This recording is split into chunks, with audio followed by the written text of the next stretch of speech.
नमस्कार दोस्तों, मैं गोपाल गुप्ता। मैं आप के लिए लाया हूँ सिलाई सेट। देखिए, इसके अंदर आते हैं दो कलर।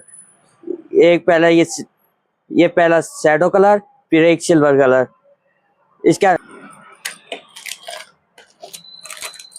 ये है दूसरी डिजाइन तितली के ऊपर। इसके भी अंदर दो ही कलर आते हैं, शैडो और सिल्वर।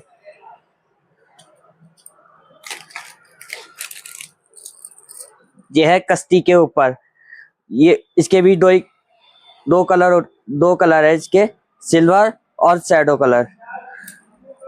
और ये हमारी आखिरी डिजाइन। ये इसके भी अंदर दो कलर होते हैं, सिल्वर और शैडो।